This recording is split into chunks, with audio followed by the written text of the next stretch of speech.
The audio went through. Delta Max, dude. What's up, fam? What's up? I Yo. just wanted to say it sounds way better, man. Let's go. Okay, I'm so happy. Yeah, it was so muffy before, right? Or so muffled. Yeah, it was muffled. The quality just wasn't good. The YouTube quality was on point, but on Spaces, because I'm moving around and trying to listen, so I can't really tune into YouTube. Right. So sometimes it would just be hard for me here on Spaces. But right now, man, it's great quality, studio quality. Hell yeah, man. Thank you. I appreciate that. And Crypto Dream, Renoli, if either of you guys want to hop on stage, definitely throw up a request. We'd be super down. Mindful Mentor, you as well. Anyone who wants to pop up on stage, definitely just hit the request button if you want. But anyways, we're going to start right now. Guys, welcome back to the Joyish Cannon. Welcome back to the coffee break.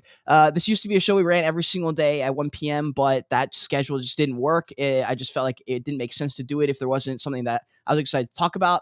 And it was kind of it takes a lot of mental energy and also prep work beforehand. So anyways, in today's episode, I'm really excited. Obviously literally everyone talked about the Opensea debate yesterday. I'm going to pull up a couple tweets here and a couple statistics to show how many fucking people were talking about this topic yesterday. It was crazy. But yeah, Opensea lights itself on fire with some of their last like 48-hour decisions. It's been a crazy past couple days to see what happened. We also have YouTube news. The YouTube CEO change has happened, and there's some really interesting stuff going on over there. We have NFT still going up. Crypto still going up against the stock market. I know me and Philip were looking at the stocks and they were going down. ETH was going up. Bitcoin was going up. So it's really interesting. We also have Veefriends with their new announcement of Burn Island. Burn Island being a mechanic for you to have more of a gamified ecosystem.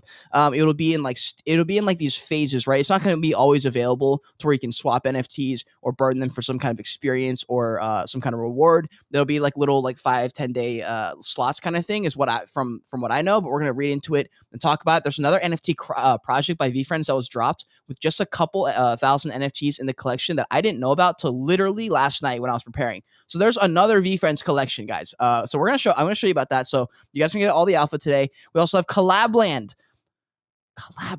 from Discord. That one, they're doing an airdrop. And if you were in one of the top 100 NFT communities, which if you're following me, at least I know for a fact you're in some of these, like I'm talking about Subducks, like Ugaverse, like those kind of projects. A lot of the OGs are in this because they've been here for so long. And you guys remember in the bull market, it was absolutely nuts how many people jumped into these into any of these discords. It was craziness. I mean, with Ugaverse and Space Apes, they were the first project I ever grinded in Discord. They were one of the first projects ever to do the grind whitelist thing before it all became like a thing.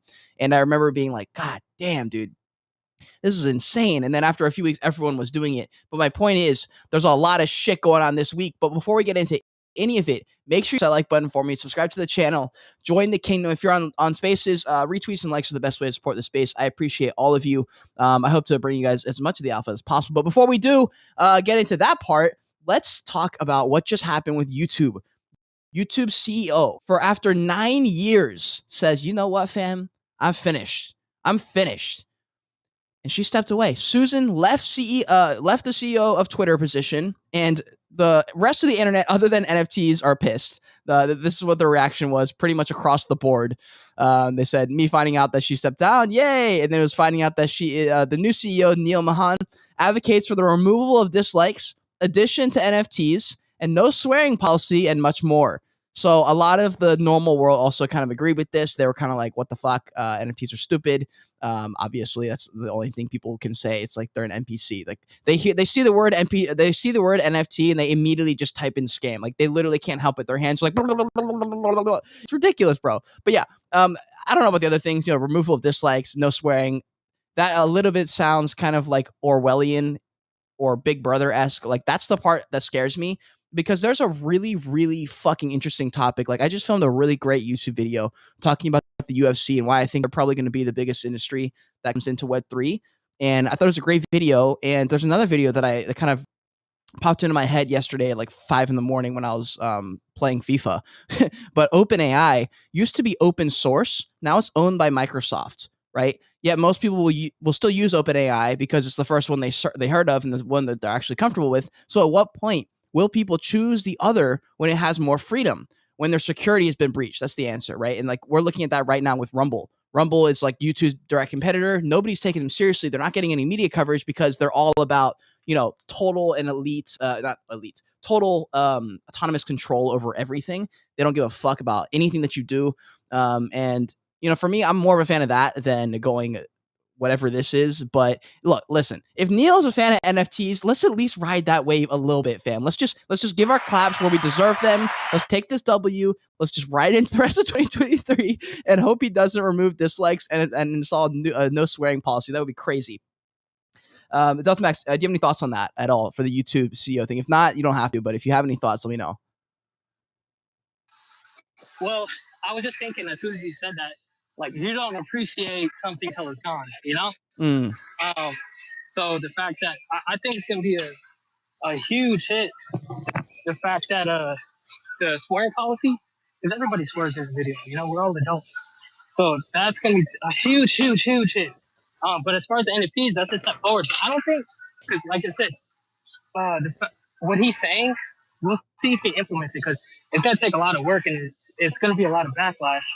With the swearing policy and all that stuff, you're going to have a lot of backlash. So I don't think that's going to work. I mean, you can demonetize the videos. That's the best thing you can do, but I can't see him implementing that. Now, the NFTs, the Web3 phase, I think this new CEO seems like he's being innovative and thinking ahead. So I think it's pros and cons to this situation, Yes. Yeah, but I agree. I'm excited to see what he's actually going to do. I'm just going to sit and watch. Dude, I just can't believe when people like don't want innovation. Like I was thinking about this as I was climbing. I remember thinking this vividly. I was stepping into my bed, and I remember just like being frustrated because I saw a couple of these comments, and I was like, damn, like I can't believe people my age are like denying this stuff, and like not even like writing it off, but just like actively trying to push it down. And I'm like, fam, are you 70? Like, why are you such a boomer? Or is that even the right word? Like, what are you doing? Like, why are you so against us like pioneering? And the problem is, like, we're in the same time period as the anti grind movement, or sorry, as the anti grind movement has sort of has like come up to battle with like the grind people, right? Like there's this whole divide right now, this polarizing divide of like, these go-getters on TikTok versus like all these people who are like, no, like just go into the woods and read. And we're seeing like a little clash of heads here. And people are like, why can't people who are chasing money just have enough? Like, when will enough? Like, and I see a lot of these comments from like the middle class people. They're like, the middle class has something that the wealthy class doesn't, and that's enough. And I'm like, bro, no, you don't. Like, that's literally not true for 90% of you. It's not true. Most people are struggling. That's the facts. Most people are barely making ends meet. Most people barely can make rent. That is the facts of it. So, anyways, yeah, I just can't believe people want to run away, and we're seeing it right now in real time. Like when I started the NFT journey and I was posting on like Instagram to my normal people friends, I thought they were all gonna be like, "Fuck, this is crazy!" Like hell yeah. None of them did, dude. Not actually, just one person. One person did. He became my head mod, and now he's a dope motherfucker. He got his own project now, Planet Degen. He's collaborated with some of the biggest projects in the game. He's crushing. He's the only person I think that reached out and actually followed through with anything that I helped him with. I made him my head mod in Discord because he knew some things there, and we pretty much just went from there. But anyways, yeah, the YouTube CEO thing, that's crazy to me. If we get some NFT action here, if we get if we get a CEO that's a little bit more pro decentralization, more pro stuff like that, I think they're in a good position to have this. And it's the timing of it's interesting because the timing could be a total random coincidence, or the timing could be very, very thought out and methodical, and that's the question we don't know. We don't know the answer to that one. Luca, what's up, fam? Good to see you in the YouTube squad. Crypto Dream, I see you in the YouTube squad as well. Appreciate y'all in here. Okay, let's move on. So the YouTube stuff, that is interesting. There's just not enough details on that, so I don't really want to speculate that much on it. But anyways, in the last week on YouTube, I did the review for Rug Radio and Farouk's project. I did the Brett's video, the AI video. I just posted 3 days ago. I completely forgot to upload that. It was literally just sitting in the unlisted folder forever. I did this brutally honest review on Fantium, guys, and this project is a way for you to invest in your favorite athletes.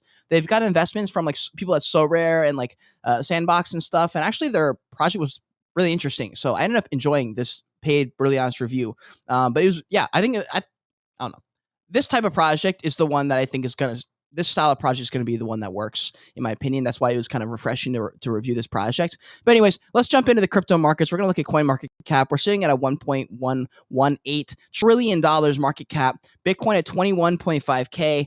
We have Ethereum at 1,680 $85. We got BNB, $315. XRP at 39 cents. I feel like they've been at 39 cents forever. Cardano at 40 cents. Polygon at $1.49. Dogecoin at 8 cents. Solana at 23.38. Polkadot at 720. Shiba Inu at 0.0001311 ETH. I want to know if anyone's got still has a bag of Shiba Inu. I feel like at this point it may have been too late. I cannot wait for the next run of fucking like shit coins in the next bull run. Like, I'm just very curious to see what that looks like. Crypto Dream, I appreciate that little that TikTok hat you sent me in the DM just now, dude. That's awesome. All right, let's move over to the NFT market update. So NFT marketplaces. Crypto Dream, appreciate the likes on TikTok, bro. Seriously, appreciate you. This is crazy, dude. And the last 24 hours, Blur has done almost 6 times the amount of volume that OpenSea has. Oh my God, bro. Oh my God. And OpenSea just fucking, look at this thing. Look at my screen on YouTube. For a limited time, we've dropped our OpenSea fee to 0%. OpenSea is operating at completely 0%. 0%. Zero. And people are using Blur. Can I chime in on that? Yes. That was a huge mistake by them. Like, all right, because you see the backlash on Twitter, right? Yep. It's showing. Sorry, I'm breathing hard because I'm at the gym. So it's actually they made a mistake. Like, there's something wrong with their business plan. They should have held back and waited to see what Blur did. Meanwhile, think of something else. The fact that they dropped it to 0 shows they screwed up, because now they're getting a lot of backlash. There's a lot of memes coming out. It just makes them look bad. It makes it look like they don't know what they're doing. So from a business management perspective, horrible move. Horrible. Dude, it was tough. And here's the thing. So YouTube, I'm going to share my screen again here. I just want you to look at this, some of these numbers here, some crazy shit. If we look on Twitter yesterday, we look at Leap. So Leap is famous for all his Twitter spaces and these long conversations, right? So he did an 8.5 hour space yesterday. He normally gets anywhere from 4,000 to 8,000 views typically. This motherfucker clocked in 23,000 fucking people. Oh my God. That is so many people to jump into a live stream.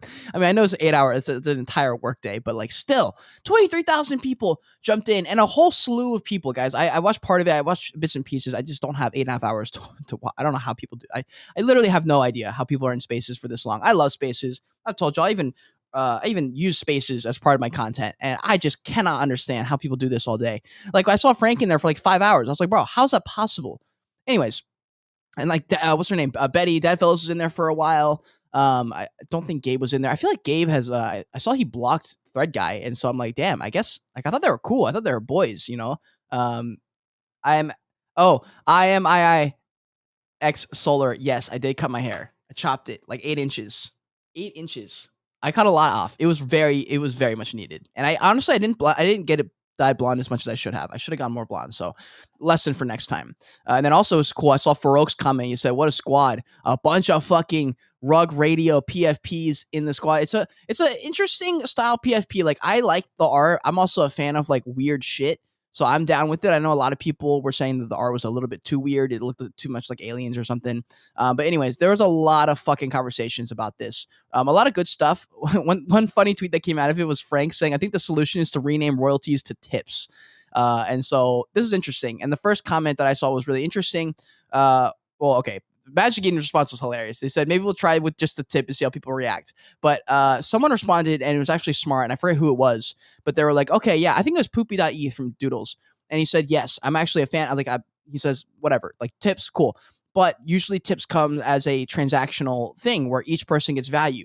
The problem is coming from the NFT projects. Like, what is the NFT project doing that's going to earn this tip? It's like, well, they created it. It's like, okay, yeah. And so someone brought up a great point. I think it was Frank actually in the space. And he was like, look, people don't realize that eBay takes like 30%, right? And like, and I don't know. He was just saying that we've gotten a bit spoiled and we're not really seeing reality as it is. And I honestly can't believe we're talking about royalties again. Like, I cannot believe it. We have wob.eth the founder of Sappy Seal, saying OpenSea will probably lose its remaining use from this. Not much of a reason to use OpenSea over Blur now. They've always moved too slowly and are now playing catch up. They will probably have to figure out how to get a token to get back up to speed. Not great. So I kind of agree with this point almost entirely, actually, because I was basically going to use OpenSea, but then I saw a bunch of people talking about like their customer service and like the fact that there's been some problems that have been pending for like 8 months, right? And I was like, you know what? Like, that's actually true, and I haven't really allowed myself to see that because, you know, I've always used OpenSea. I feel like I have a little bit of nostalgia with it. It was the first marketplace. It was the first anything I did with NFTs. Like the first thing I did when I first got into NFTs was I was like, well, I guess I gotta, or Jesus Christ, I guess I better make an OpenSea account. I remember thinking that, and I didn't know how to do it. I figured it was probably like eBay or Amazon, so I just went and opened an account, and I was like, great. And I was like, okay, so am I good? And I was like, oh shit, I need a MetaMask wallet. So that was the second thing I did. I went to MetaMask. So like, there's these things that for people who got started with these companies, it's really hard to move on, especially when Blur looks so different. Blur's got such a different name, different style, different UI, different everything.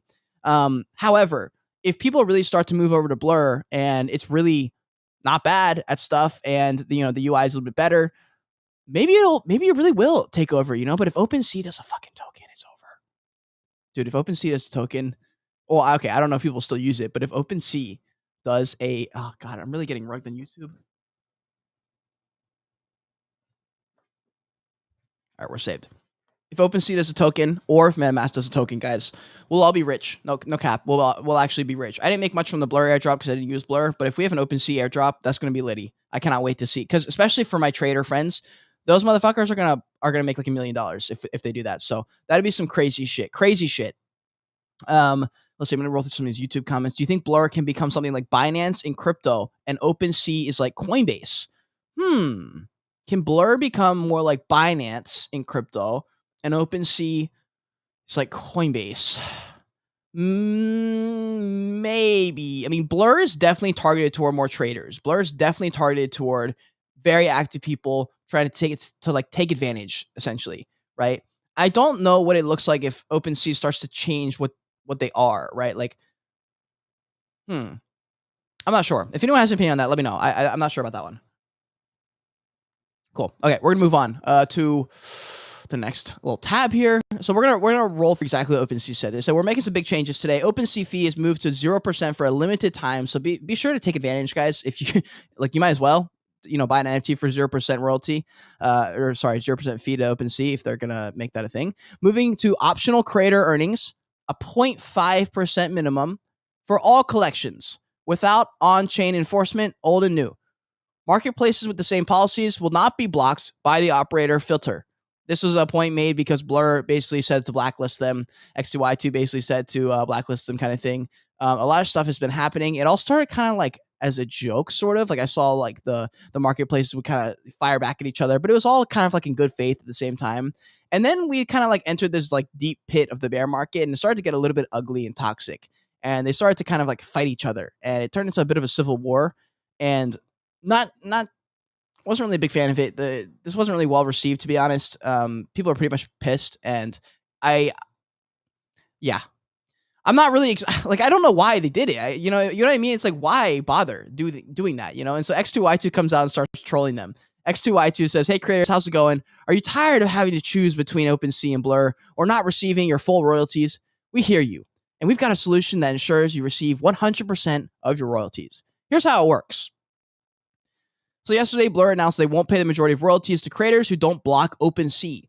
And get this, Blur uses a loophole in Seaport, OpenSea's own smart contract, to bypass its blacklist for zero/flexible royalty marketplaces. Interesting. So let's go on to the next one. So XUY is basically saying we enforce royalties on all collections. So this is a recent change. So people basically associate X2Y2 with 0% royalties because they're the ones who started the debate, right? And that was a lot of the hate that they got. They were like, hold on, fam. Y'all are the ones who started this royalty debate. What are you talking about? Like you rivaling OpenSea is the reason royalties became a question debate. And so, yeah, they basically changed their plan to being like, okay, we do actually. And so, it's hard because it's like, okay, so like why use X2Y2 now? So anyways, as we keep going, as a bonus, we're planning to offer X2Y2 as a zero fee marketplace for at least 180 days with full royalties and a 0% market fee. So I think the point of them doing this, because people were like, why, the same question basically to Opensea, why bother? Why bother doing a temporary little thing just to appease some people for a little bit?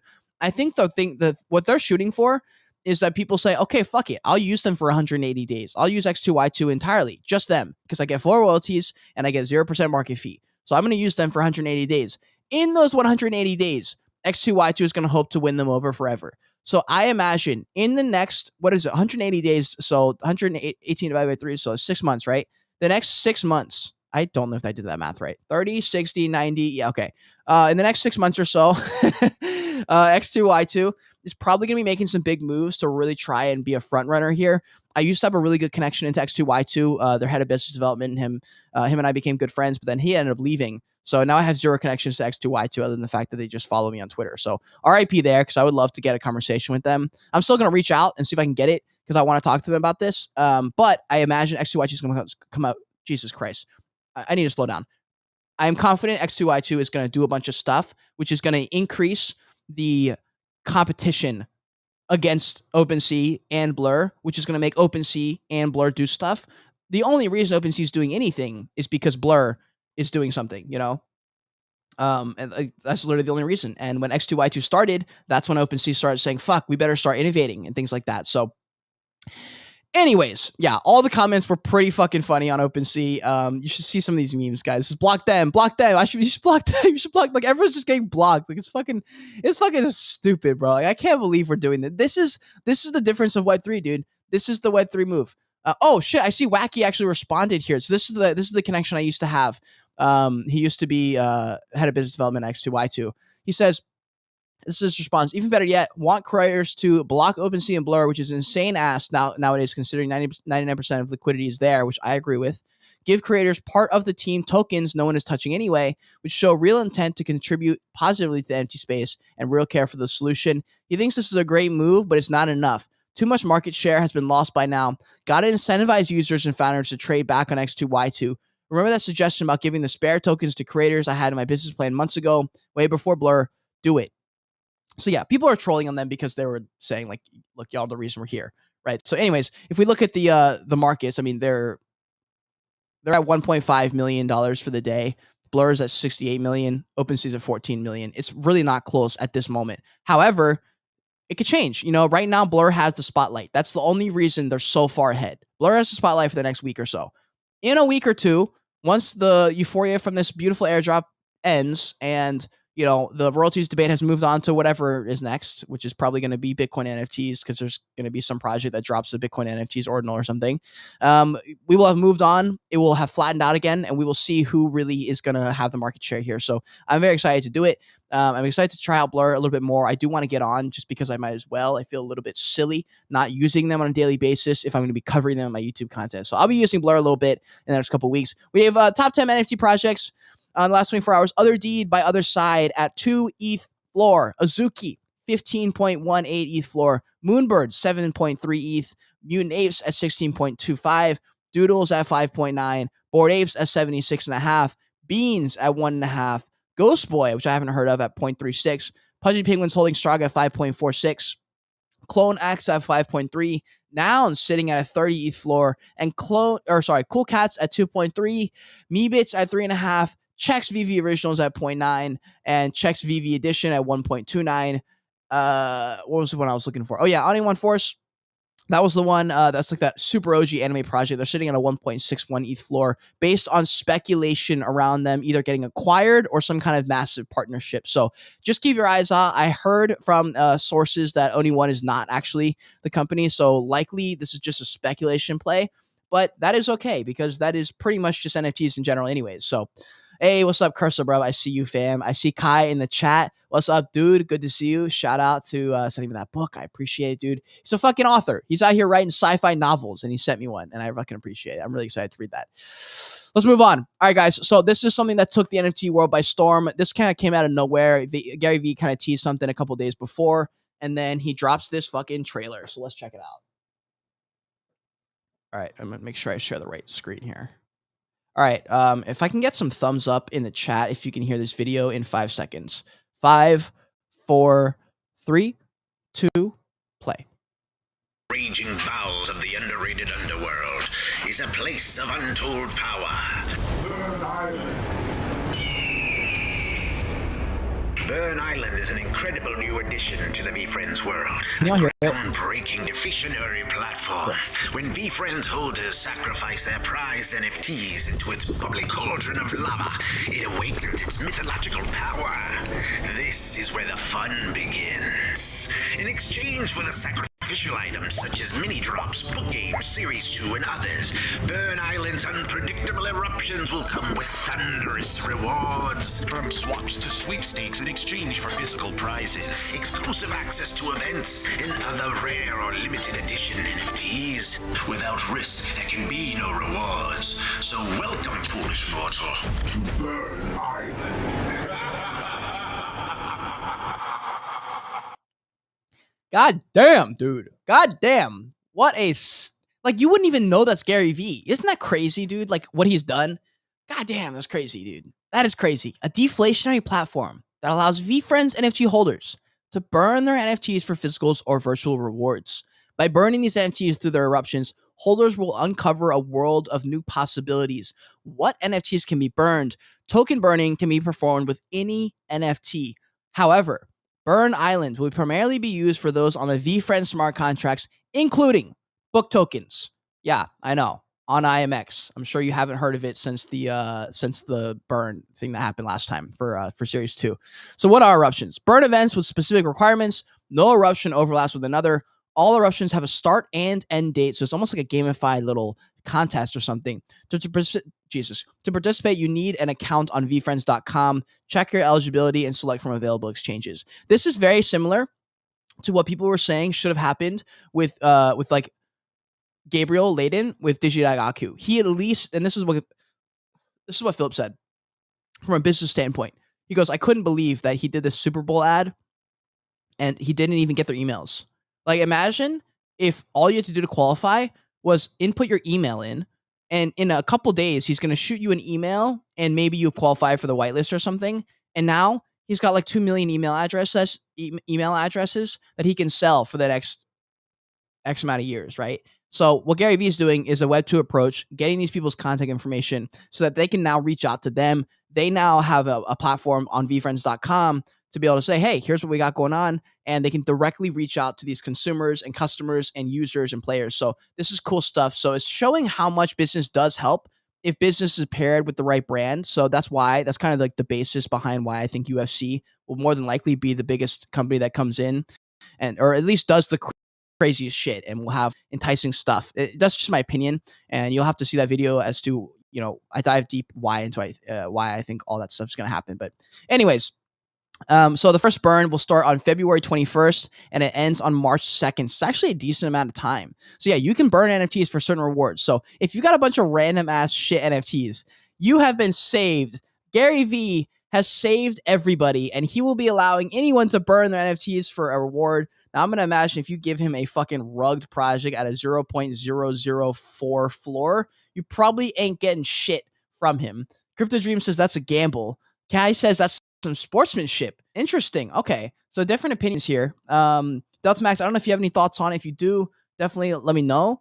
But the Veefriends, this Burn Island is kind of interesting. I fuck with this, dude. Especially like the branding that came out of it, the video that came out of it kind of reminds me of the slot machine at like a casino or something like that. You don't even need what was he saying? No, that is not the page I wanted to go to. So this is the thing that was really interesting to me. This is what caught me by surprise yesterday. Veefriends mini drops. Welcome to Veefriends mini drops, official surprise drops for the Veefriends community. 116 ETH in volume. Oh fuck, I'm not sharing my screen. Hold on. Let me restart that segment. How do I do this? This plagues me, dude. I do this like every time. Here, so here's the other NFT project that's sort of the Veefriends ecosystem, even though it's dropped by mini drops. So I assume they're kind of decentralizing their brand here, having a bunch of different like sectors essentially of the company. So Veefriends mini drops, 116 ETH in volume, 0.1 ETH floor, 1,928 owners for 73% ratio for unique owners. So pretty good. 2,600 items, 10% royalties. Here's what the art looks like. I don't know what it is about Gary Vee and fucking frames. Wait, quick question, Cade. Yeah. So I'm looking because I was just reading up about this. They can burn any NFT and get rewards. Yes. That's crazy. Are you? Because I'm looking at it says Veefriends NFT holders to burn their. Oh, so you have to have a Veefriends NFT to burn any NFT then. Correct. And that's why it's like it's going to be Got cool it. because even if they have a shitty NFT, because it's so exclusive, the rewards might be decent enough to be like, wow, I can't believe I got all this just from being a VFriends holder. So this is fun. And I imagine this is more of an experiment to do with his community before he kind of like unleashes it on the bigger crowd. Like I assume he's going to make this more public or at least have a different version where the rewards are exponentially higher for the holders. And if this thing starts to take and people start to use it, the brand of these mini drops starts to really hit, this could get crazy, dude, because this is a cool idea. And when you've got a cool ideas with lots of money and then the right people running it, that's where cool shit can happen. And when you have someone who's got a brand that's as big and decentralized sort of as Gary Vee, I know Gary Vee's the face of the company, but you can see what he's done in the last year and a half building Veefriends. He's not really part of it, you know, like that trailer didn't really have Gary Vee in it and it was fine. You know, this this collection on OpenSea has nothing to do with Gary. It's Veefriends, you know, and he's really starting to change. Like even in my head, I'm starting to not associate Gary Vee as much with Veefriends. Like he's really, really making this about not him. Like they're doing a lot of great content. Veefriends and Pudgy Penguins. You guys should check them out on Instagram, guys. Go to their Instagrams. I'm gonna do this right now. You go to the Instagram and you check out Veefriends and you check out Pudgy Penguins. Pudgy Penguins especially. Projects need to start taking fucking lessons because Pudgy Penguins, I don't know who's doing their content for them, but they are crushing it, fam. They are crushing it. And stay with me, bear with me because we still have some talks about the Collabland airdrop. Most of you will be able to claim that, and I don't know how much you're going to get, but most of you will be able to get the Collabland airdrop. So I want you to get that. So I just want you. I'm going to go all the information that's relevant there. But real quick, I just want to show you what Pudgy Penguins looks like on their Instagram page because they've got a fucking huge following and they never talk about NFTs. Isn't that crazy? They don't even talk about NFTs. Yet they've got 300,000 followers on Instagram and every single reel is pulling in thousands of fucking likes. Look at this, 10,000 likes, 23,000 likes, 341,000 likes. These are crazy. Like let me just show you one of these. All right. I'm going to share my screen again. Hold on. I'm going to swap something real quick so you guys can hear the audio. Hayden, okay, I'm going to get to your comment in a second. I actually that's interesting that you just said that about Creature World. Okay. All right, YouTube, you should be able to see this now. Cool. Okay. So this video went fucking viral and it should have because it was phenomenal. I just didn't know what to expect. I hadn't really watched that much of their content yet. And this one just popped up and I saw it had so much brand. Look at this shit. Are y'all ready? 3, 2.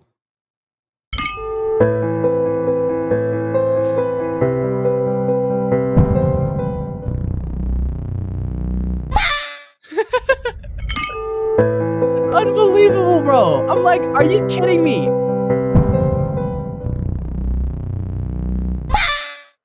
Dog. Ruthless. The ruthless Pudgy fucking Penguins. So funny, dude. Incredible editing. Incredible editing. I really love it. Crystal, yeah, dude, honestly, it's sad because like I'm aware like what they're doing and I've been watching it and I'm always like, you know, I'm just gonna wait. But like I'm feeling FOMO. I want a little Pudgy. I cannot afford I'm not gonna pay 60 for a photo, but I will pay, you know, 0.3, 0.4 for a little Pudgy, and I think they'll come back down at some point.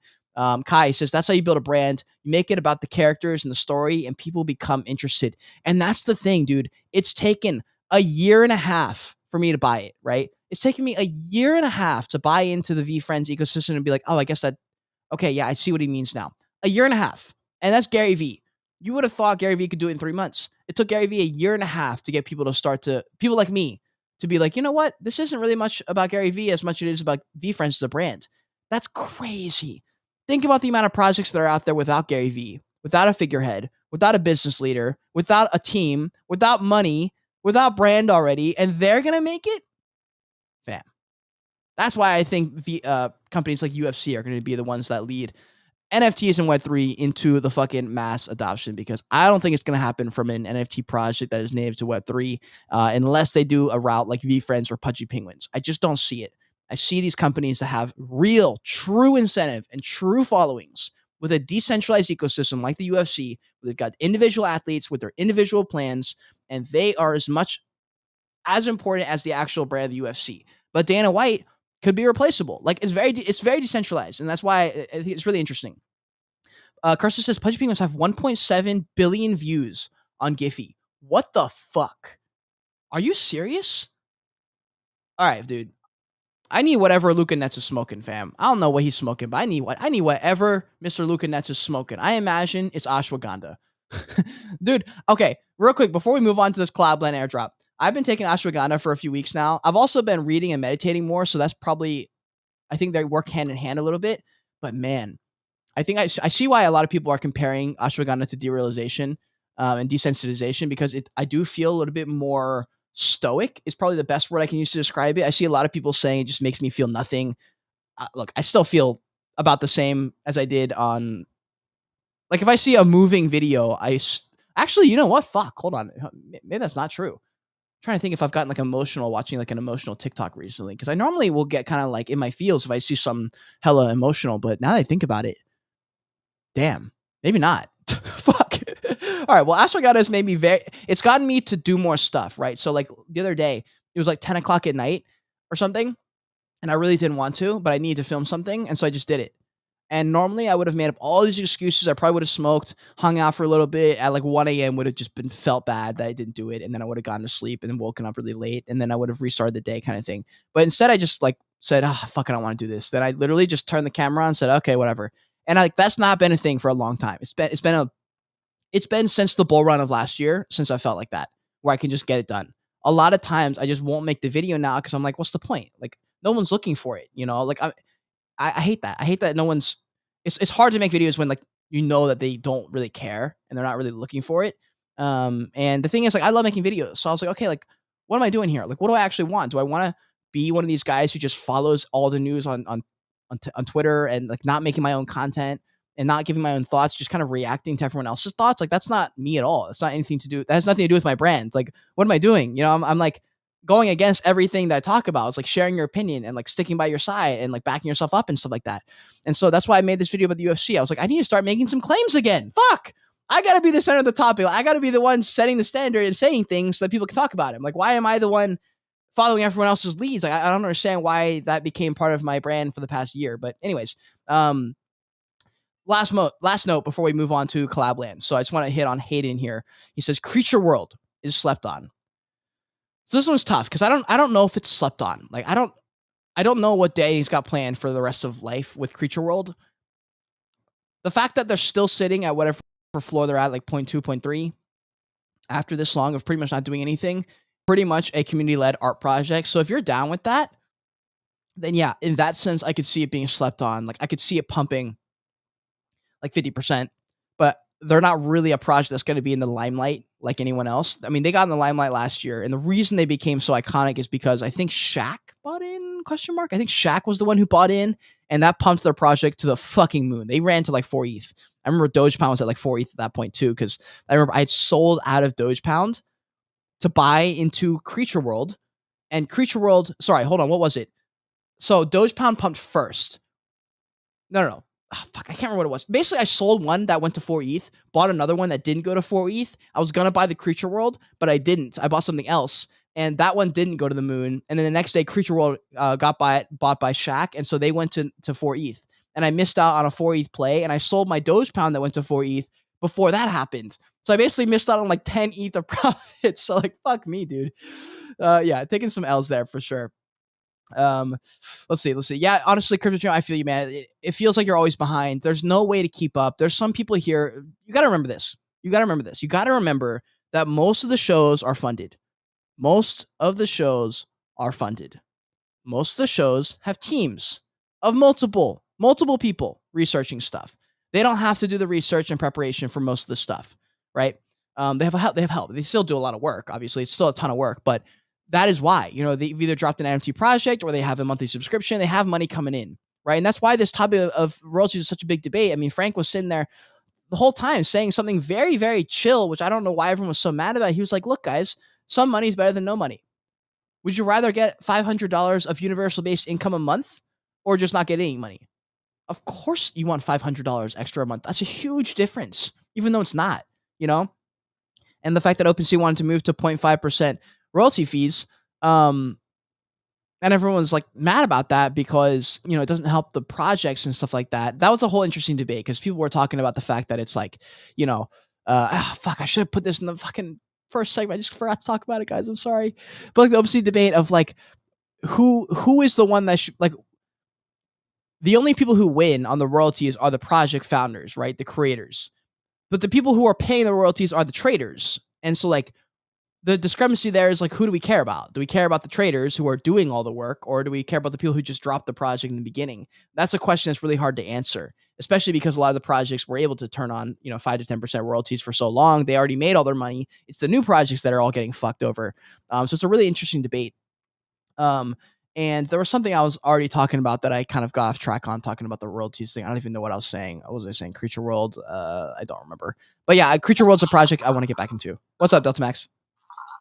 Yeah, I just want to chime in on the royalty thing. I don't think they're getting screwed over. It's kind of like they got to adjust, like the first initial projects, the first wave generation of the NFT projects, they made their money, Now the new generation of projects, they have to be innovative and find a different way to make their money. Like, how Open Edition just came out? That's a new innovative way to make more money. Like that Open Edition wasn't out at first, so you have royalty fees, you have creator fees, you have all that stuff. So just, I don't think it's like you're looking at somebody else's money or you're looking at somebody else's bank account.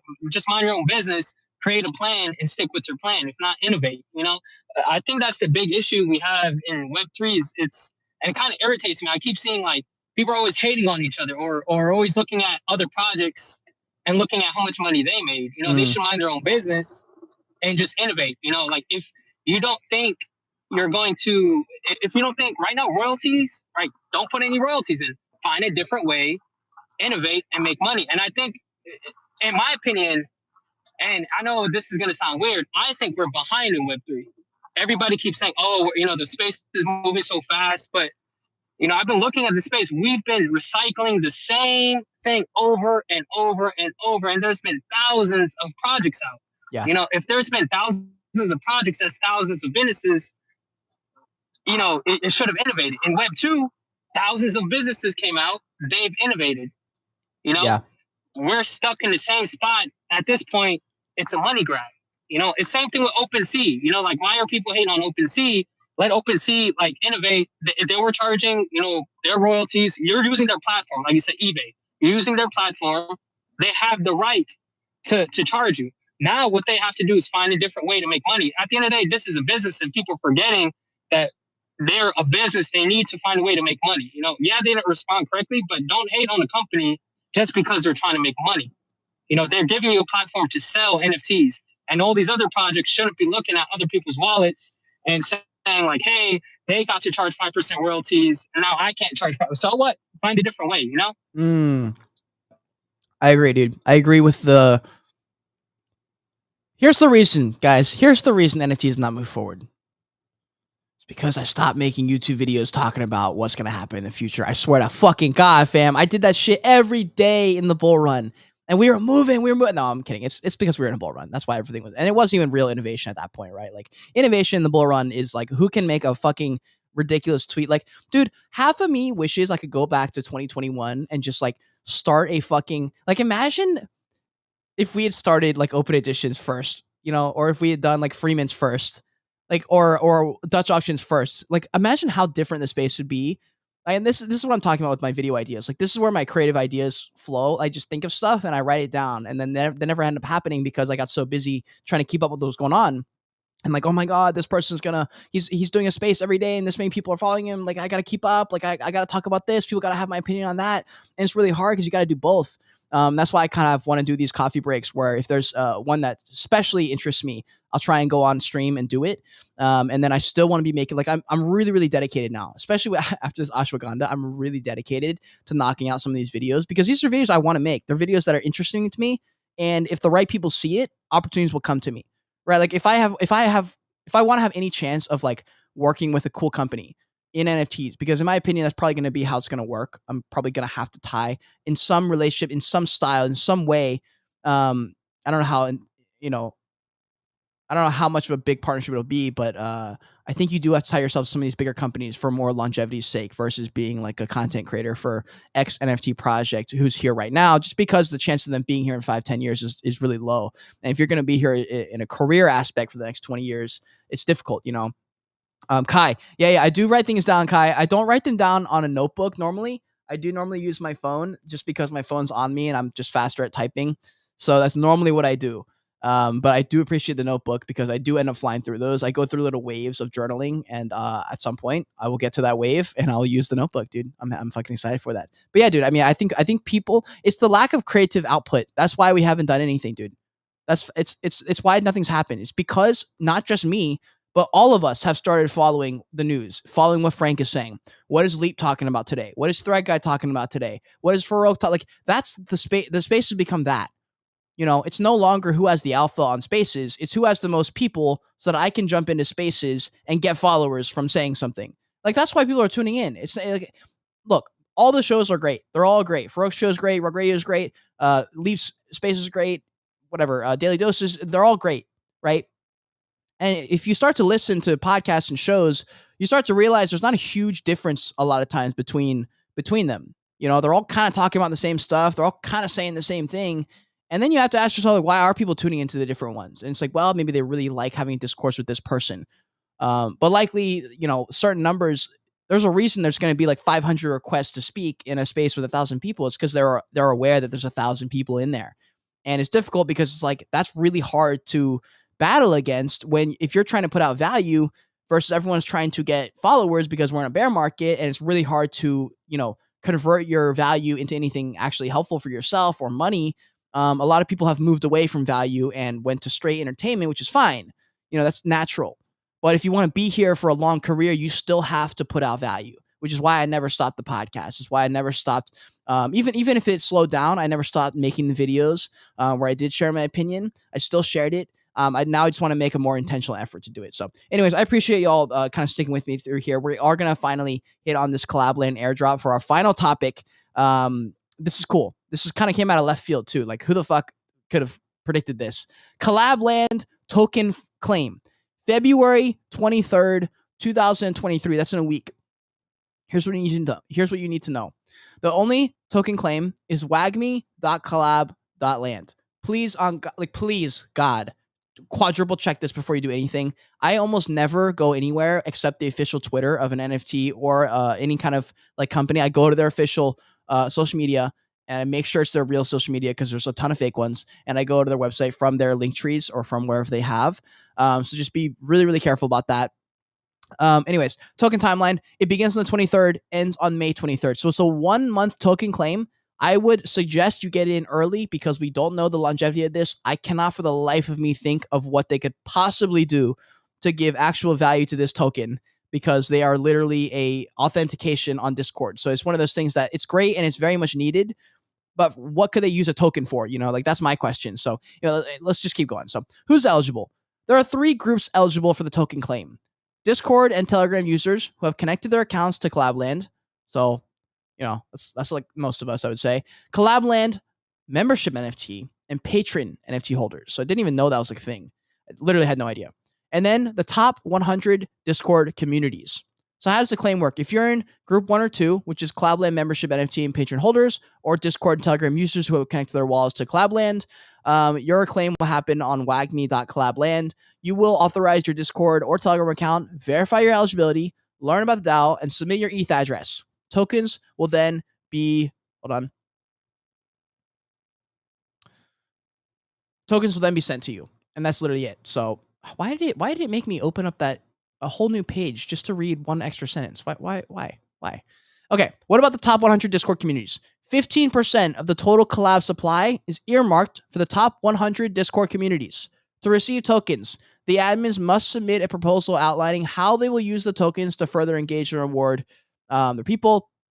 What's the token distribution? 1 billion collab tokens divided as follows: 50% to the DAO treasury for future use by the DAO, 25% to investors, team, and partners for a 4-year vesting plan and a 1-year cliff. And I believe the 1-year cliff means that they can't take any money out for the first year, and they have a 4-year vesting, so they're going to get portions of it at a time, basically, so that people are like, it's not a rug. 25% for the token claim. So what's the distribution for the sponsor claim token?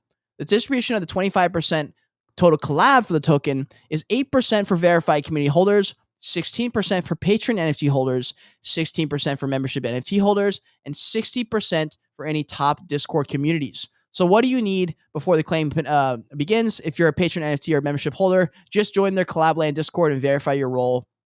That's it. How do you learn more? Just go onto their Twitter. I would probably have notifications on. I'm honestly going to turn them on now because it's starting in a couple days here. So Collabland, I don't want to have another Digidagaku situation where I should have had Gabriel Layden's Twitter notifications on and I didn't, and because I didn't, I missed everything.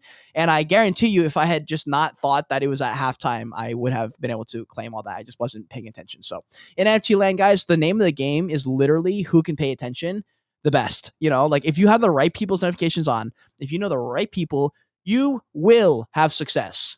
But you have to know them. Like you literally have to know that. Like let me just give you a couple examples. Let me throw a couple NFT projects your way that I got whitelist for just because I exist, because I put out videos, because I connected with this person. For some reason, someone felt inclined to just give me this whitelist. A kid called Beast was one, so that recently flew to like 3 ETH floor or something crazy like that. I got a free whitelist for that just for I think I got 3 different options. One of them came from a whitelist giveaway that I won. I think also another one was that. And then someone just gave me one because they liked me and they knew someone on the team or something. So I just got one from that, right? That happens more than you think. If you know the right people, you can pretty much just join and be like, yo, this is X person. They do this and that. I love them. And then if you know the right people, you pretty much instantly get whitelisted, right?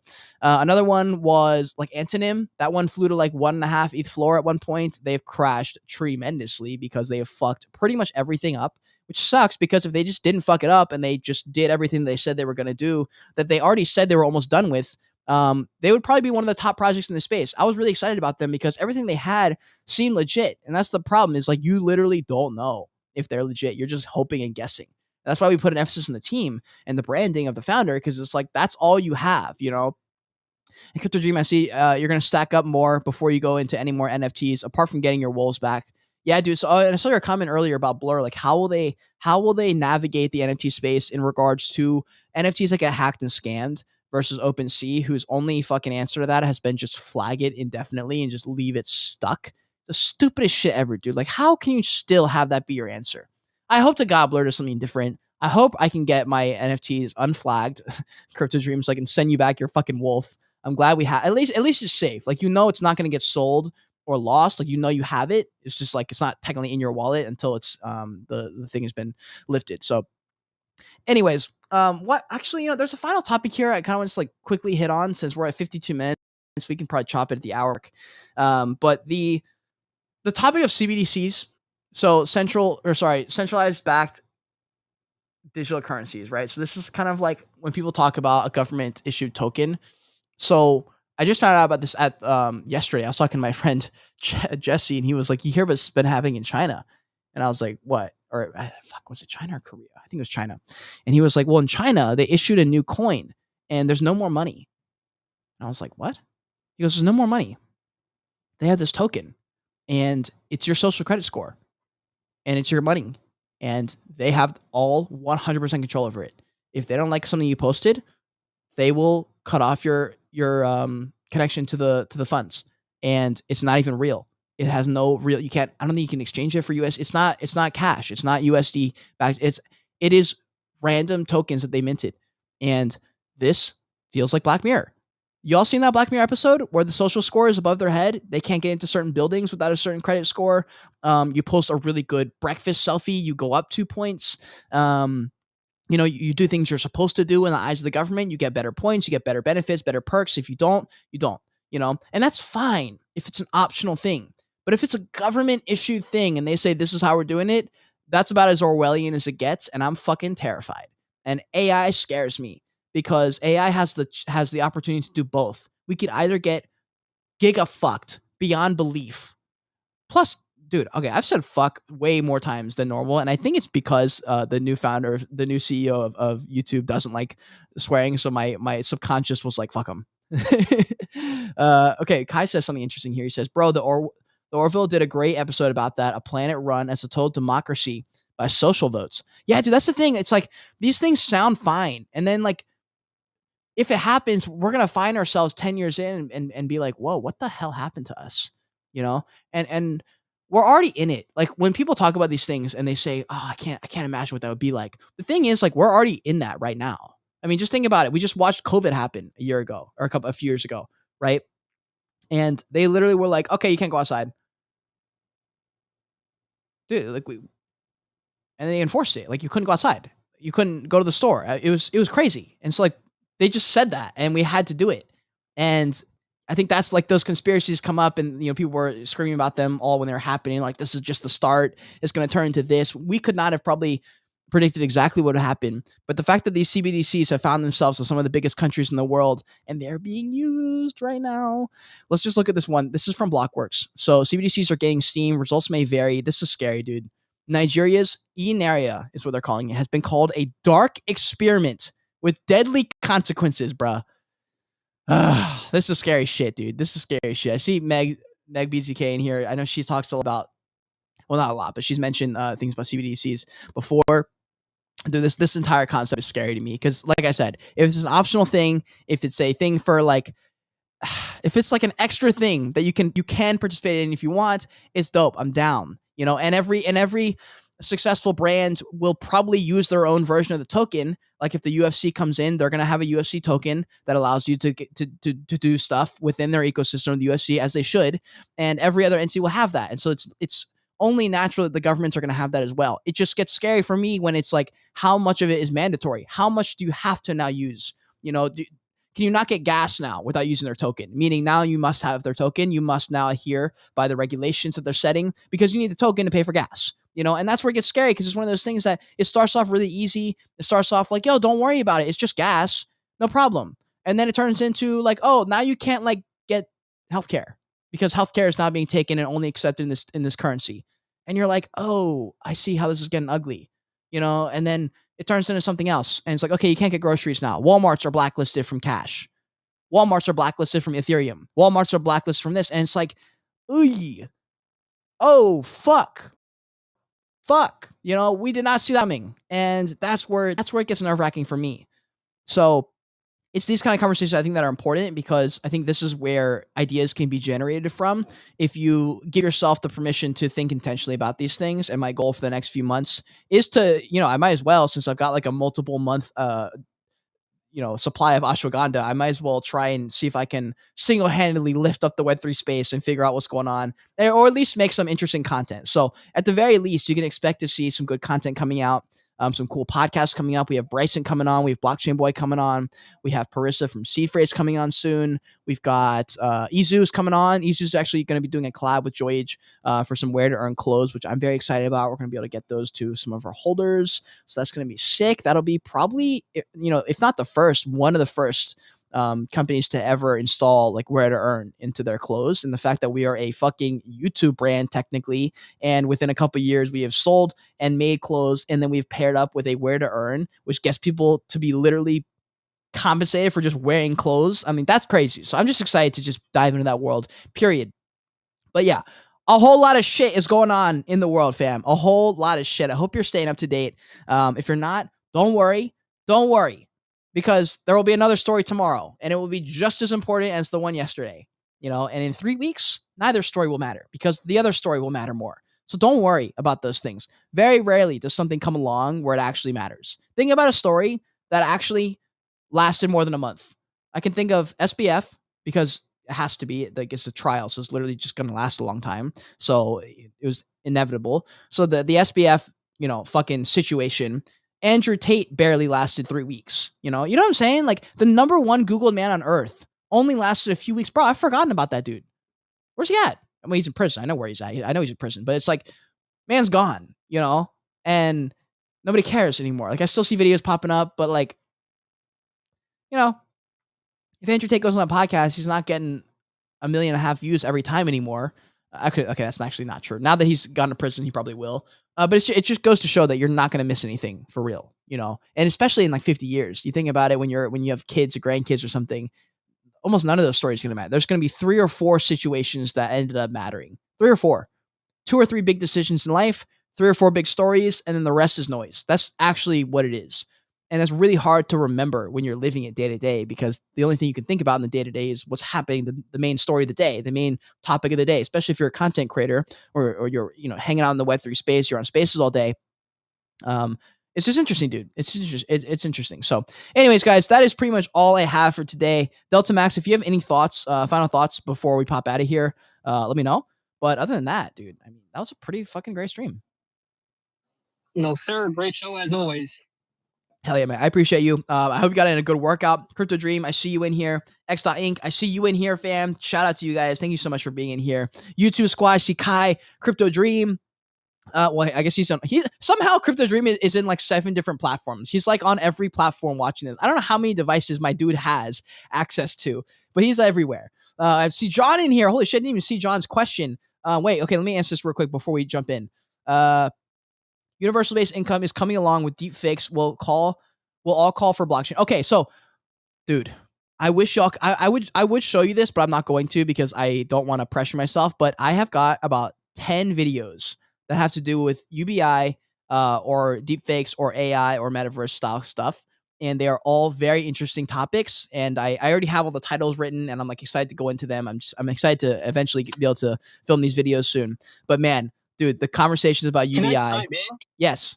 On universal basic income, I have an opinion on it. I used to agree with it. I used to say like, hey, it'll help everybody out at once. But I think it's a bad idea. There's pros and cons to it, but I'm leaning towards a bad idea. I know it's going to get some heat. Oh, shit. But yeah, the reason I think it's a bad idea is because if you're giving people money without, like, basically it's gonna stop progress, right? What's the incentive for me to work? What's the incentive for me to be creative? Society as a whole won't be incentivized to push forward. Mm-hmm. I'm getting money. Why should I go out there and work? Because I'm from Jamaica, Queens, so I've seen welfare. I've been around all that. So people like that, not a high percentage of people, right? Like, especially on welfare, they're just chilling at home. They're smoking weed. We're just chilling, Yeah. So there's no incentives. Now, what I think needs to be done is universal basic income is great, but you have to have a job to receive it. You have to at least, and if you can't get a job, in my opinion, you have to do some type of community work. You need to contribute to society, in order to receive it, And I think most people are thinking when you're getting universal basic income, you're just getting it. I don't want but you should be able to contribute to society, push society forward. No one should be able to sit on their ass and make money. That's just that's what I have to say about it. You agree? What do you think? I definitely hear that. I definitely hear that your opinion there, because I agree. But I also think that, like, to add on to that is, would those people at the bottom, you could say, which is a kind of shitty way to put it, but like the people at the bottom who aren't doing anything, who are just being lazy, right? The people who had a bad situation and bad luck, and they're lazy and they're a piece of shit, those people, right? They can't be helped either way. Like, they're going to be fucked no matter what. They're not going to contribute anyways. So it's like, with the universal based income, the way I've thought about it is like, okay, if it was here, could it help? And it's like, yes, to some people it will help. To some people it will further their laziness, and they would just be now getting a little bit more money. And that's the question, is like, how much would it be appropriate number would be like enough to like really actually make a difference? Like, would $500 a month be enough to change anything for anyone? For like 99% of people, the answer is like absolutely yes.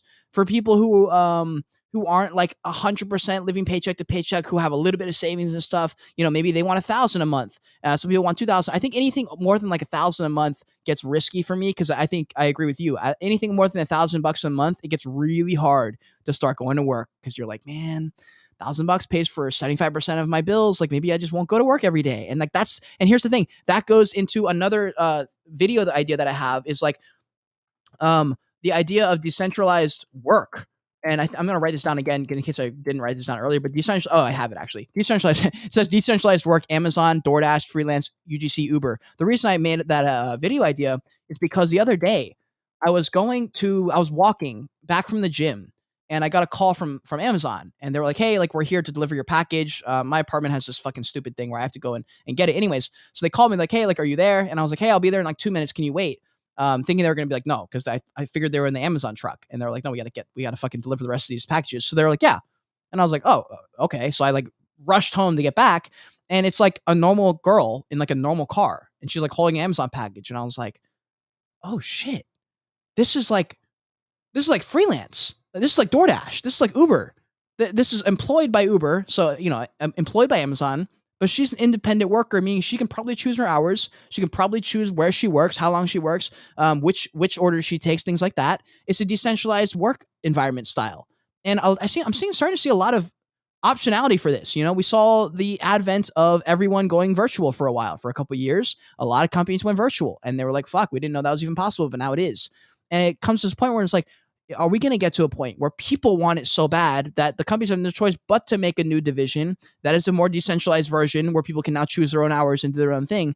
And that's where the UBI really kicks in, because it's like, if all these people have all these options now, they're going to work a couple hours a week, and does it get amazing for certain people, because now they can really pay most of their bills with the $1,000 stipend, and they're making, they're working 3 days a week instead of 6. Right. So now that gives them a couple extra days to do the things they want to do. For a small portion of the audience, they can now, start that business they wanted to. They can start doing the yoga that they never had time for. They can finally spend 2 hours extra with their family that they couldn't get access to before. They can now go and visit their mom on the other side of the country because now they have time and the money.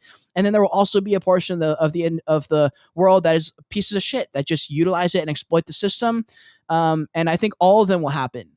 And I just don't think that it's possible to stop. I think we're headed towards that style of world, and I think that UBI is sort of inevitable in some way, shape, or form.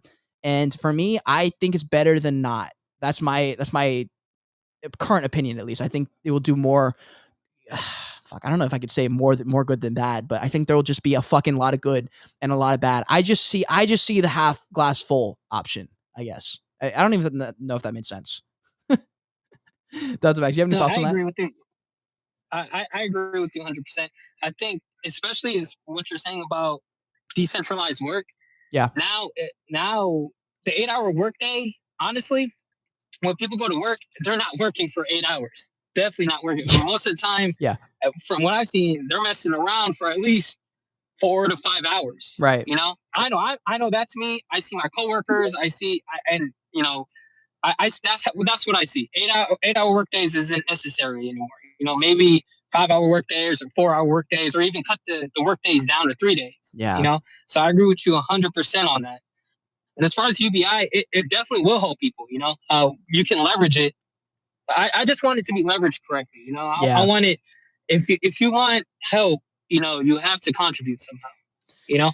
Yeah. No, I'm with you there, and I think. I can't remember. I don't even know. X Inc. Go ahead. There was some thought. It fucking escapes me. I can't remember. What do you got? What you think? All right, just so you guys understand, when you guys are talking about, everyone getting paid the same, which is socialism, at the same time, like, I'm a business owner. I own 3 businesses. I am on payroll as an employee, even though I'm the CEO. Right. That means I can only get so much money. Like, everyone only gets so much money. If you're educated or not educated, that means a doctor will only get paid so much money. It is equal across the board. If you work at Dunkin' Donuts, their Bank of America, or if you were a doctor, it's all the same. I think what I'm trying to see, I'm not saying that's going to be your pay. That's whether you're working or not, you get an initial amount. And then I think Kate hit on this because Kate explained it really well. I think it was maybe a couple of weeks ago. Let's say, you're going to get $500 no matter what.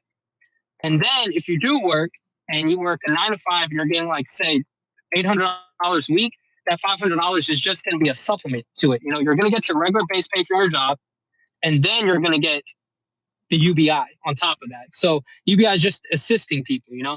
My issue is that when the UBI becomes too high and nobody feels like working anymore. But I don't want it where everybody gets the same pay everywhere. That is definitely unfair. Yo, think about this too. This just popped in my head. It was just another fucking video idea. I love this. I'm just getting video ideas from everywhere.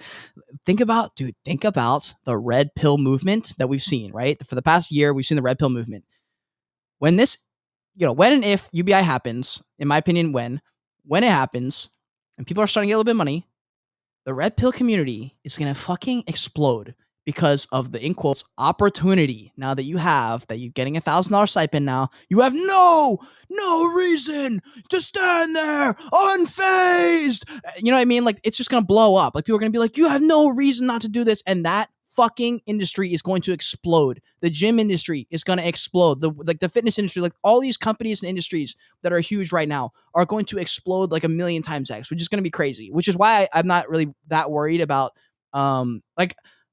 like I said, the lazy people will be lazy and non-lazy people will be non-lazy, in my opinion. If you give them too much money, I think everyone gets lazy. But if you can somehow make it fair, which is, I don't know that's possible. But the other side is that the non-red pill, I guess the blue pill you call them, will also explode because people can now tap into passions for loving life rather than the capitalistic side of like taking the, take care of the opportunity now that you can go do this and that.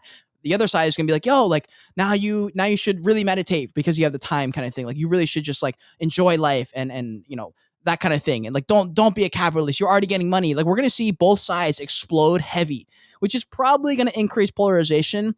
And then we're just going to get to a point where it's like all this like immersive, not immersive, but like all this interaction and engagement with each other, all this polarization. I just don't know where it ends. Like, does it end and does it lead to more polarization? Or do we get to a point where we start to realize that we are just falling into the same cycles? Like, I mean, I was just thinking about it when I saw Leap Space about royalties. And I was like, bro, we just did this, dude. Like, we just did this whole thing like a month ago. We just had the whole royalties thing. And no, it wasn't even a month ago. It was a few months ago. I think it was in Colorado. It must have been like Christmas time, I think. And they were all talking about it. And I was like, holy shit. And now we're back. So I don't know, man. The whole thing is interesting. Do you guys have any thoughts on that? History always repeats itself. You hit the nail on the head. Like there's gonna be something people are gonna fight about. Like you said, we just talked about royalties a month ago, and it came back up again. Yeah. Same thing with the red pill, blue pill society. You're always gonna have problems. So something's gonna come up, even if people get UBI, like universal basic income. Something's gonna happen. We gotta look at something that was similar in the past to indicate what's gonna go on. And the people who look at the past and see patterns are gonna be the ones to succeed. Same thing with the Web3 space, because there's a certain pattern that keeps happening. Everything keeps going around in cycles. So if you catch that pattern and you take advantage of it and you formulate a plan, you're gonna be successful. Everything keeps repeating itself.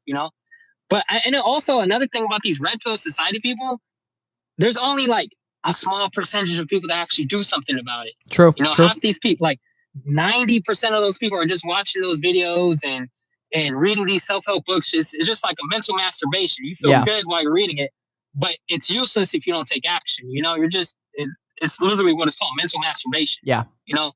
Action triumphs everything. Agreed. And that's it's going to be the same thing. I don't think universal basic income is going to make that much of a difference in that part.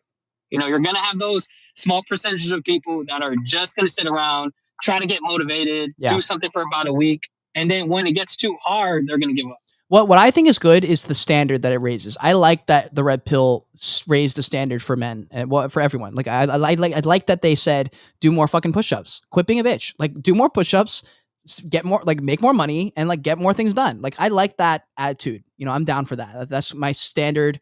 That's kind of like my default. Like if I'm in a relationship, I have like a default that I kind of like add in. Like sometimes it's hard if you're like very, very deeply rooted in like your traditions and stuff to kind of change, because I just naturally assume a certain role in a relationship. Like that red pill movement satisfies me more than the other side. I'm not for everything they've talked about, but a lot of the things that they talk about from the red pill make sense to me. I've just kind of done them that way more quietly. I guess I've just always kind of done it that way. But a lot of it makes sense. I had no choice to do it because growing up, all I did was get bullied and made fun of for being Asian. So I had no choice but to basically, oh, Jesus. Hold on. Someone just called me. I think I just got rugged on wait, can you guys hear me right now on Spaces? Yeah. Oh shit. Timed out for a little bit. Holy shit. Okay, so this new plugin allows me to not get rugged because it's not Bluetooth. Okay, bet. All right, I've been saved. Craig almost fucked me over. That was funny. Anyways, but yeah. What was I gonna say? I can't remember where I was going with that. But dude, the red pill, the blue pill, that whole thing on TikTok is funny to watch because if I scroll on TikTok for more than like 10 videos, there's usually one or two lives that will pop up and they're just debating stuff. And it's literally just like the red pill versus the blue pill. And they're like, I think this. And the other person's like, I think the entire opposite. And then they just sit there and yell at each other. They each have different things that they care about, which is kind of like rooted in why they're disagreeing about this, surface level conversation about something stupid. It's because they have two different values. Like they don't care about this, but they care about that. It's like that whole conversation with like even super deep topics that people get into it, like Ben Shapiro and those guys. They're like abortion. And it's like, they can't wrap their minds around why people, would think opposite of what they think because their values are rooted in X. But the people who disagree because they're not caring about that thing that he cares about. They care about something else. And for them, if they care about this other thing, it makes sense that they agree with this side of it. And so it's literally just like a non-winnable debate. It's just fucking, I guess it's sort of like mental masturbation at that point. It's just kind of stupid. But yeah, that's my thoughts toward it. I don't know if there's a whole lot else to go into on that topic. Really interesting stuff, and definitely things to think about for myself to get some of these videos done. I'm really excited to talk about. There's some things with Midjourney that I want to talk about in a couple of videos that I think is going to be interesting. The laws of the AI generated metaverse. What is that going to be like? What are the laws of like space travel when that comes out? Will AI be integrated in that? Will there be metaverse things that come from that? Will there be jobs that you can, maybe potentially go into space? Are there jobs you can that you can get that will get you first access to some of these VR worlds? Like that's where I'm trying to be, fam. So I'm trying to make that content. So guys, X-Inc, yeah, what's up? I just wanted to go back 2 seconds to your blue pill, red pill thing. Yeah. And I had this conversation before. The best thing that you could do in that situation is sit down and say, listen, the red pill, watch CNN for 1 week. Every single day, just watch their loop. Blue pill, go watch Fox News every day for 1 week. Watch their loop. And then they'll give them a better understanding why one party feels one way and the other party feels the other. Dude, yeah. Yeah. Wow. That's powerful as fuck. Yeah, just honestly, just seeing. Yeah, it's like seeing the. Well, yeah, I don't know. It's fucking tough, dude. I mean, for me, I don't know why everyone gets so gun ho about it. Like I've never cared about why they think this or why they think that. I think that's why some of these more, I guess, inclusive debates that we've seen in the past few years are a bit hard to wrap my head around because like I said, I've been bullied my whole life. So like for me, I just kind of got used to just saying, fuck you. Like I don't know. There's nothing else to say. Like I'm like, well, if you hate me for some reason and I can't do anything about it and you liking me does not help me in any way. So I'm just going to move on and do my thing. I don't need you to not bully me. I'm just going to move on with my life. So a lot of these conversations that popped up in the past year have been hard for me. Cause like, I've lived it. And I'm like, bro, there's no reality here where you win by making them call you something. Like that's not going to help you. It doesn't do what you think it's going to do. Even if it does work, it's not going to make you happy. You're just going to find something else to complain about. And then we're just going to move on. And it's just one of those things. It's an unwinnable debate because like I said, they care about certain things. They have certain experiences. I have certain experiences and I have certain values. And it's difficult, dude. It's really, really hard because I have a lot of friends on both sides and some of them are chill in the sense that if I share my opinion on something, they're not going to crucify me if they think a little bit differently. Some people are not. Some people would literally probably unfollow me and I would just be like, wow, that sucks. So I don't know, man. I think the good thing about all this polarization is we see who's extreme, who's not, who's chill, who can have a real conversation, who's a real person, who's a fucking NPC. Hopefully we don't have NPCs in here. The whole point of the Joy Age Kingdom is to talk about stuff that's real, to have real conversations, to take real chances on yourself. There's no surprise to me that the majority of my audience is a bit older. And the majority of my audience are fucking indeed Joy Agers, fam. They're out here taking chances on themselves, rolling dice on themselves. A lot of people getting into the entrepreneur world, a lot of people doing things they maybe wouldn't have done. And I'm glad to see it because that is all the Joy Age Kingdom is about. So yeah, I appreciate all you guys being in here, especially Delta Max, Crypto Dream, X-Inc, Poverty. I see you in here. I know Kai was in here. I saw John earlier in the YouTube squad as well. I appreciate all this conversation. Went 20 minutes past, so I thought it was going to, and it was an amazing segment. So I'm really, really excited. There's actually an AI tool that I just found out about that you can just add your video in and it will automatically do the clips for you. I'm going to try it, even though I'm 99% sure it's going to pull the clips that I don't care about and it's going to forget about the clips that I do care about. But whatever, we're going to try it out. So I'm pretty sure it's like $50 a month. So it's way cheaper than getting an editor. So if it works, I'll be taking W's. So anyways, guys, that is it for this stream. I appreciate y'all. Smash the likes for me. Subscribe to the channel for more NFT content. A lot of stuff's coming out. If you're in spaces, likes and retweets are the best way to support. Thank you so much for being here. Until next time, continue on your Joy Age. Continue to learn and be grateful you're alive.